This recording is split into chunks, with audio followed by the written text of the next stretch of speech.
अमलायतलोचन लोकपते विजयी भव वेङ्कटशैलपते सचतुर्मुख षण्मुख पञ्चमुख प्रमुखाखिल दैवतमौलिमणे शरणागत वत्सल सारनिधे परिपालय मां वृषशैलपते अतिवेलतया तव दुर्विषहैरनुवेल कृते प्रपराध सदैः हरितं त्वरितं वृषशैलपते परया कृपया परिपाहि हरे अधिवेङ्कटशैलमुदारमते जनताभिमतादिकदानरतात्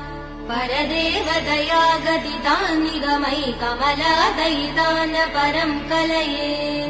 कलवेणुरवावसगोपवधू शतकोटिवृतात् स्मरकोटिसमात् प्रतिवल्लविकाभिमदात् सुखदात् वसुदेव सुदान्